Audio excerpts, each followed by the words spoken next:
Well, books are interesting. Some aren't. Um, Often I dog-ear the pages of books that I'm reading if I find a line or something, that I'd like to remember that I think is important. And, I have some books on my shelves that pages are dog-eared double because there was a really amazing thought on one page and there was a really amazing thought on the other page, the facing page.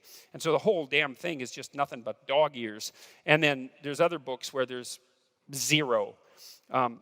When I read Nietzsche, for example, there was lots of dog ears on Beyond Good and Evil, which is a great book. And Nietzsche actually, he came up with the most arrogant statement anybody ever made about himself as an author, which is really quite impressive to come up with the most arrogant statement. That's really something. And he was great at coming up with one-liners, philosophical one-liners. He said, I can write in a sentence what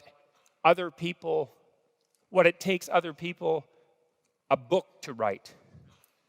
And then he said, that they can't even write in a book.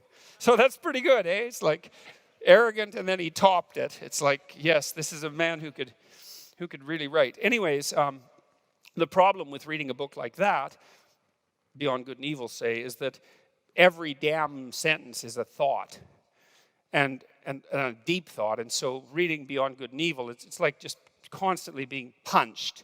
I mean, partly you're punched because you read part of it and you don't know what the hell he says, and so then you're stupid, and so that's a punch.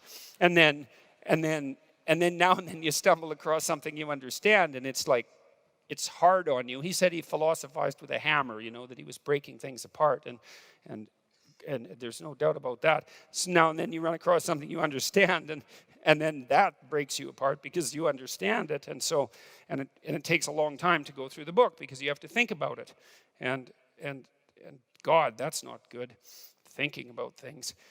Well, it isn't, because, when you think about, you already know everything in some sense. You've got a map that covers the whole world, which is sort of why you can function. And so as long as everything's going fine, you don't really have to adjust your map, and you don't have to think. But then if you come across something that makes you think, then what that means is that part of the way you were thinking was wrong.